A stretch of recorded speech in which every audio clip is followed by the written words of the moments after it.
नमस्कार दोस्तों। रसिया और यूक्रेन का जो युद्ध है वो 24 फरवरी को शुरू हुआ था और तब से लेकर के अब तक भाई बहुत सारे कंट्रीज़ थे जो रसिया पर टोटली डिपेंडेंट थे भाई ऑयल परचेज के लेकर के, जितने भी जैसे एनर्जी सेक्टर्स हैं उनको लेकर के। इसमें से जैसे भाई अपना इंडिया भी है 1-2% खरीदता है और बहुत सारे कंट्रीज़ हैं जैसे यूरोप के मोस्टली कंट्री हैं। तो ये सभी जैसे यूरोपियन कंट्री प्लस और जो अमेरिका है ये सभी इंडिया को लेक्चर दे रहे थे कि भाई तुम्हें इतना ऑयल नहीं खरीदना चाहिए और सैंक्शंस लगा देंगे वगैरह वगैरह। तो अभी क्या हुआ है कि एक रिपोर्ट निकल के आई है रसिया की तरफ से और उसमें बताया गया है कि सबसे ज़्यादा ऑयल किसने खरीदा है। तो वो तो अलग कंट्री है भाई, यूरोपियन कंट्री आ गए सभी। लेकिन उसमें यह भी बताया गया है कि यूएसए ने, अमेरिका ने इंडिया से ज़्यादा ऑयल खरीदा है। तो आप यहाँ पर देख सकते हो कि अमेरिका का कैसा दोहरा चरित्र है कि भाई खुद के जैसे स्वार्थ देखते हुए खुद ने तो बहुत ज़्यादा तेल खरीदा है रसिया से, लेकिन इंडिया को लेक्चर दे रहा था और धमकी दे रहा था कि भाई सैंक्शंस लगा देंगे। यहाँ पर आप क्लियरली देख पाओगे कि जो यूरोपियन यूनियन है और जो यूएसए है, ये इंडिया इसके जो रसिया ने जितना भी ऑयल एक्सपोर्ट किया है उसके सबसे बड़े बायर हैं। ठीक है, ये सभी न्यूज़ आउटलेट्स निकल के आए हैं। रसिया ने अभी तक जैसे इन्वेजन जो यूक्रेन का इन्वेजन चला है तब से लेकर के अभी तक 63 बिलियन यूरो, जो कि इससे यूरोप वाली करेंसी है यूरो, ये लगभग पड़ जाती है 65 बिलियन के आसपास, डॉलर के आसपास। तो इतने का इन्होंने ऑयल एक्सपोर्ट किया है, जिसमें से केवल 71% लगभग 44 बिलियन यूरो का सिर्फ यूरोपियन यूनियन ने खरीदा है तेल। जब से ये यूक्रेन का युद्ध स्टार्ट हुआ है रसिया और यूक्रेन का, तब आप देख सकते हो कि सिर्फ 2 महीने में इतना ऑयल उन्होंने खरीदा है। 71% 2-2.5 महीने में, मतलब 44 बिलियन का ऑयल खरीद गिरा। तो अपने इंडिया ने तो 1 बिलियन का ऑयल भी नहीं खरीदा है। तो आप देख सकते हो कि किस तरीके से मतलब जो ये यूरोपियन कंट्री हैं मतलब अपने इंटरेस्ट के लिए खेलते हैं। लेकिन यदि जैसे इंडिया जैसे कंट्री जो डेवलपिंग कंट्री हैं वो अपने इंटरेस्ट के हिसाब से काम करें तो उनको लेक्चर देना स्टार्ट कर देते हैं। यहाँ पर आप क्लियरली देख पाओगे कि ये 71% यूरोपियन यूनियन ने खरीदा है। ये लगभग 44 बिलियन का पड़ा है और 24 फरवरी से चल रहा था लगातार ये। तो अब इसके बाद चलें अपन दोस्तों, जैसे यूरोपियन यूनियन में बहुत सारे कंट्रीज़ हैं और उनमें से सबसे ज़्यादा जो ऑयल खरीदा है ना वो जर्मनी ने खरीदा है। और अभी ये जर्मनी आप देख पा रहे हो, जर्मनी ने लगभग 9.1 बिलियन यूरो का, ये लगभग हो जाता है 10-11 बिलियन डॉलर के आसपास। तो आप देख सकते हो कि 10-11 बिलियन डॉलर का तो सिर्फ ऑयल खरीदा है।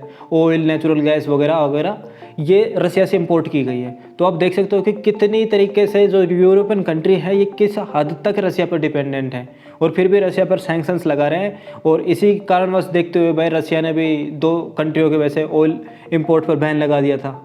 तो आप देख पाओगे कि मतलब ये और हुआ है कि जब से रसिया और यूक्रेन का युद्ध चला है यूरोपियन यूनियन ने 20% बढ़ा भी दिया इंक्रीज, मतलब इंपोर्ट था जितना भी ऑयल नेचुरल गैस का। क्योंकि सभी को पता होता है दोस्तों, जब युद्ध होता है तो सभी अपनी जितनी भी आवश्यकता होती है, ऊर्जा आवश्यकता होती है, उसको स्टोर करना चाहते हैं।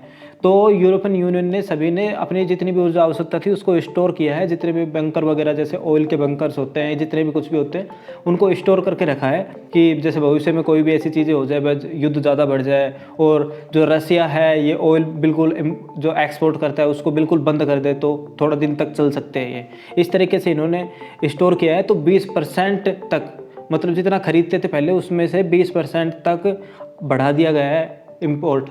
इस आप देख सकते हो कि किस हद तक ये डिपेंडेंट है इन पर, और फिर भी ये लेक्चर दे रहे हैं इनको और इतना सैंक्शंस लगा रहे हैं।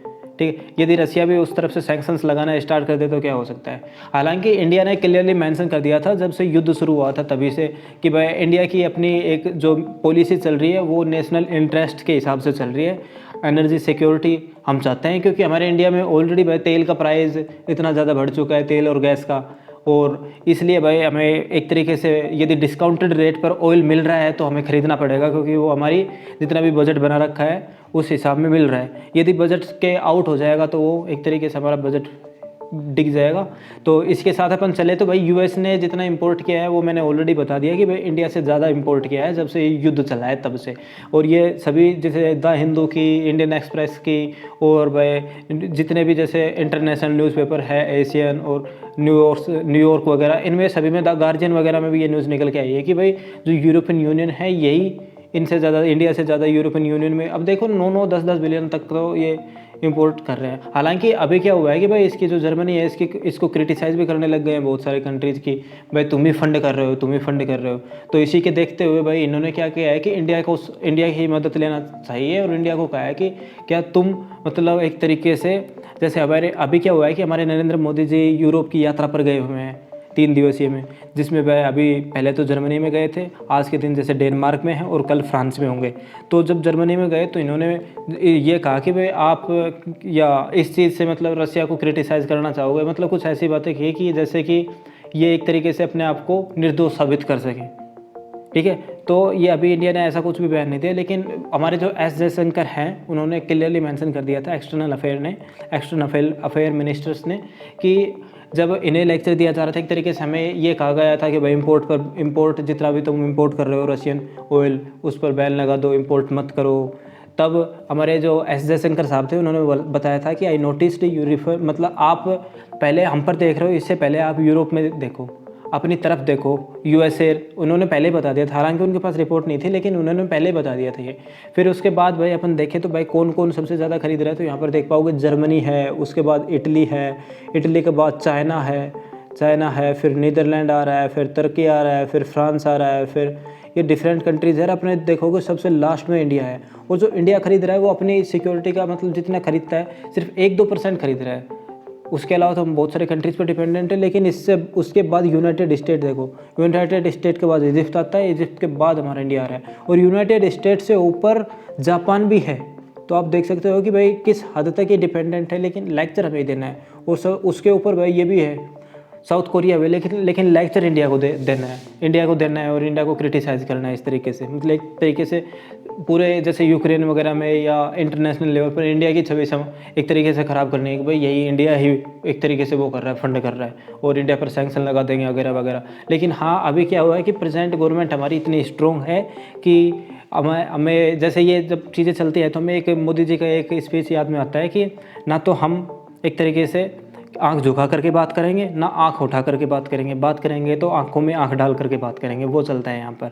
लेकिन हमारे एस जयशंकर साहब ने इसी बात में कहा था कि हम तो 1-2% ही खरीद रहे हैं हमारी आवश्यकता का, लेकिन आप अपनी तरफ देखो कि जितना हम खरीदते हैं एक महीने में, एक साल में, आप उतना तो एक दोपहर में खरीद लेते हो, और जितना हम एक साल में खरीदते हैं उतना आप एक महीने में खरीद लेते हो। इन्होंने कुछ ऐसे बयान दिए थे, तो आप देख सकते हो कि भाई किस हद तक ये डिपेंडेंट है और कि कैसे क्रिटिसाइज़ कर रहे थे। लेकिन हाँ, इतना हुआ है कि भाई अपन अभी फ़िलहाल जो हमारी गवर्नमेंट्स है वो बिल्कुल कर रही है। लेकिन हाँ, ये हुआ है कि हमने भी इंक्रीज़ कर दिया है। यहाँ पर आप देख पाओगे कि हमने भी अभी जितना 2021 में जितना भी ऑयल खरीदा था ना, जैसे पूरे 2021 का रसिया से जितना ऑयल खरीदा था ना, उससे दुगना तिगना तो हमने अभी खरीद दिया है। यहाँ पर आप देख पाओगे कि 2020-21 का डाटा है, जैसे ये 20 का है, ये 21 का डाटा है ये वाला, तो 21 के अलावा ये 2022 का डाटा है, हमने उससे दुगना तिगना तो अभी खरीद दिया है सिर्फ 2 महीने में, जब से रसिया और यूक्रेन का युद्ध चला है।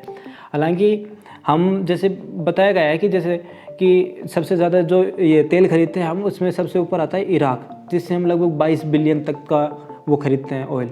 उसके बाद सऊदी अरेबिया, फिर यूएई, फिर यूनाइटेड स्टेट, अमेरिका देखो चौथे नंबर पर आता है, और जो रसिया है वो बहुत नीचे आ रहा है, सिर्फ 2-3 बिलियन का खरीद रहे हैं। ठीक है, तो हम किस तरीके से मतलब दूसरे देशों पर डिपेंडेंट है, रसिया कितने नीचे आ रहा है, फिर भी ये क्रिटिसाइज़ करना है कि भाई तुम ही फंड कर रहे हो एक तरीके से ऐसे।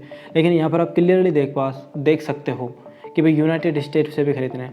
लेकिन हाँ दोस्तों, हमारी जो एनर्जी सिक्योरिटी है वो चीज़ बोलते हैं कि भाई पाम ऑयल के लिए हम इंडोनेशिया पर डिपेंडेंट हैं, और सूरजमुखी के तेल के लिए जैसे हम उस पर यूक्रेन और रसिया पर डिपेंडेंट हैं।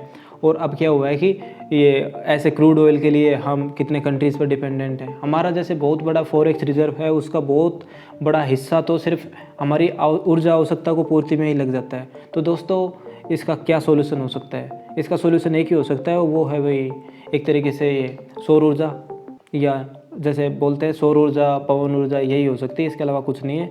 इसलिए इन चीज़ों को जैसे अभी गवर्नमेंट ने, जैसे हमारी इंडियन गवर्नमेंट ने वन सन वन ग्रिड वाली जो संरचना लेकर गई थी, पूरी दुनिया को दिखाया था कि हमें इस तरीके से प्लान करना चाहिए।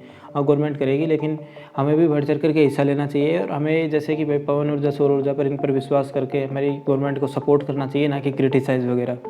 और दोस्तों, इसी के साथ आपकी क्या राय है कि भाई इसका और सॉल्यूशन क्या हो सकता है कि हम दूसरे देशों पर इतना हैवीली डिपेंडेंट हैं अपने ऊर्जा आवश्यकता के लिए? तो इसका क्या सॉल्यूशन हो सकता है? कमेंट बॉक्स में ज़रूर लिखें, और वीडियो अच्छी लगी हो तो लाइक कीजिए, शेयर कीजिए और सब्सक्राइब कीजिए।